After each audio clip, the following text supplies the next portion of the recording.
Ուրեմն վերջերս մի մարդ, որը հանրապետական կուսակցության տեխնացությամբ առաջադրմամբ դարձավ ժամանակին մարդիրավունքների պաշտպան եւ Նիկոլ Փաշինյանն էլ քվեարկեց իր օգտին, հայտարարեց, որ ուզում է վարչապետ դառնալ։ Շատ լավ, հիմա մենք ապրում ենք մի երկրում, որ ցանկացած մեկն էլ ցանկացած պաշտոնի հավակնություն կարող է ունենալ, ասում են ժողովրդավարական պետություն ենք,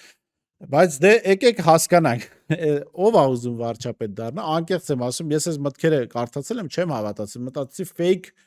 ինչ որ տեքստ է գրված, եւ հնարավոր չի մարդը, որը ուզում է դառնա երկրի ղեկավար, նման տեքստ արտաբերի։ Ուրեմն ինչ ասում Թաթոյան, ասում է մեր պաշտոնավարման առաջին շաբաթում մենք վերանվանելու ենք Սև լիճը եւ հարակից տարածքները Դոնալդ Թրամփի ազգային արգելոց։ Իսկ Ջերմուկի լեռները միջև Սոչիների պուրակ Մելանիա Թրամփի ազգային արգելոց։ Արման Թաթոյան։ Ավելի ու ավելի ցավալի է դառնում պարզ ակնհայտ ճշմարտություն, սահմանազատման գործընթացը ըստ որի մեզ խոստացել էին, թե իբր այն պետք է հանգեցնի ադրբեջանական զորքի Հայաստանի ինքնիշխան տարածքից դուրս բերմանը, իրականում խաբեություն է։ 12 հանդիպում ոչ մի սանտիմետր Հայաստանի ինքնիշխան տարածքից չի ազատվել ադրբեջանական օկուպացիայից։ Իրականում այս գործընթացը պարզապես գործիք է տարիներ, գուցե նույնիսկ տասնամյակներ շարունակելու Հայաստանի տարածքների օկուպացիան եւ լեգիտիմացնելու համար։ Ահա թե ինչու եմ առաջարկում հետևյալը. մեր պաշտոնավարման առաջին շաբաթում մենք վերանվանելու ենք Սև լիճը եւ հարակից տարածքները Դոնալդ Թրամփի ազգային արգելոց, իսկ Ջերմուկի լեռները միջև Սոչիների պուրակ վերանվանելու ենք Մելանիա Թրամփի ազգային արգելոց։ Թող ասում Իլհամ Ալիևը դրանից հետո իր օկուպացիայի հետևանքների տակից դուրս գա։ Ինքն էլ դուրս գա։ Դա կլինի նրա եւ նրա օգնական Հիկմետ Հաջիևի խնդիրը։ Պատկեր Ես չգիտեմ ինչ, այսինքն մարդը, որ տեսնում է, որ Ուկրաինայի վրա եղել է հարձակում, Ուկրաինայի տարածքի կեսը գրավվել է, Տրամպը հայտարարում է, որ Կանադան իրեն պիտի միացնեն, չգիտեմ, ընդ Կամբոջան ու իր հարևան պետությունը պատերազմում են, Գազան ոչնչացնում են, ցեղասպանություն են իրագործում, ասում է մեր օկուպացիաց տարածքները, որոնք օկուպացվել են, կանվանենք Թրամփի անունով ու վերջ, խնդիրը կլուծվի։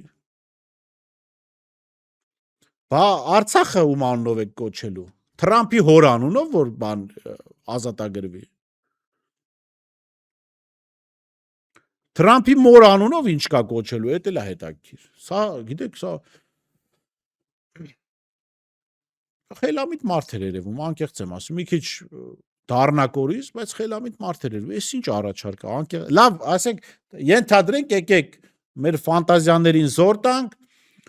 Արման Թաթոյանը ընտրվել է վարչապետ։ Դե բնականաբար մեզ արդեն բանակ պետք չի, որտեղ որտեղ խնդիր ունենք Թրամփի անունը ճպցնելու ենք։ Եթե հասկանանք շատ լուրջ խնդիրը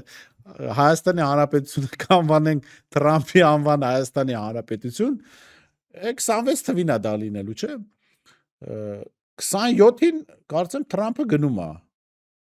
Բա հետո ինչ ենք անելու։ Մի հատ արագ որոշումներ են կայացնելու, նոր նախագահի մոր կնգա Պաջանաղի անունով են կոչելու օկուպացված տարածքները։ Դուք հասկանում եք Հայաստանում քաղաքականությունը ինչքան է մանրացել, Հայաստանում ինչքան է պրիմիտիվացել քաղաքականությունը։ Որևէ մեկը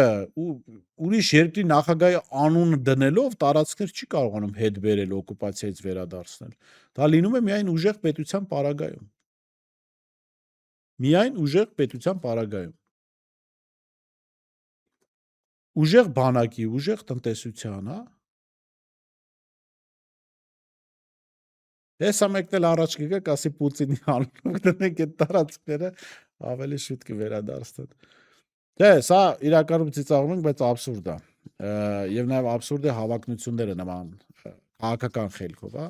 Կարող է մարդը լավ իրավաբան է, կարող է լավ մարդ էլ է, ես չեմ ճանաչում Արման Թաթոյանին, բայց որպես քաղաքական գործիչ հայտարարություն։ Հայտարարություն ուղղակի։ Եվ այս պրիմիտիվ պատկերացումները միջազգային հարաբերությունների, պետությունների գոյատևման, հա, ցույց են տալիս, որ այս մարդը ոչ միայն պետություն ղեկավարելու պատրաստ չէ։ Ու լավ, մի կողմ թողնենք, որ չի ստացվելու դա։ Այլ մարդը պարզ միջպետական հարաբերություններ չի պատկերացնում, ասում է բան Թրամփի անունով կդնենք, դե թո Ալիևը գնա տրատակից դուրս գա։ Երևի կարելի է այս տրամաբանությամբ բան անել սահմանին, որտեղ խնդիր կա Trump Tower սարքել, բան դիտակետերի տեղը, հենակետերի, բան սահմանային գծերի տեղը Trump Tower-ներ սարքել, որ գան տեսնեն։ Հա Արամ Զավենովնան է բանի անդիմադիր։ Հիշում եք Արամ Զավենովնան ասում էր երասխում են գործանը, որ կառուցվում է, այսա ամերիկյան դրոշը կանգնեցնելու ենք ու կանգնեցրեցին։ Ադրբեջանը վիզիմդիր է լինելու։ Ինչ եղավ ամերիկյան դրոշը կանգնեցրեցին, Ադրբեջանը շարունակեց կրակել, ստիպված գործարանը տեղափոխեցին, որովհետև դրոշ տնգցնելով չի հարց լուծում։ Տրամփի անունով ինչ որ լեռներ, ձորեր, տարածքներ անվանելով հարց չի կարող լուծվել։ Հարցը լուծվում է, որ դու ուժեղ պետություն ես, որ քո վրա չեն ուզում կրակել։ Չեն ուզում, որտեղ հասկանում են, որ ծանր հետևանքներ ա լինելու։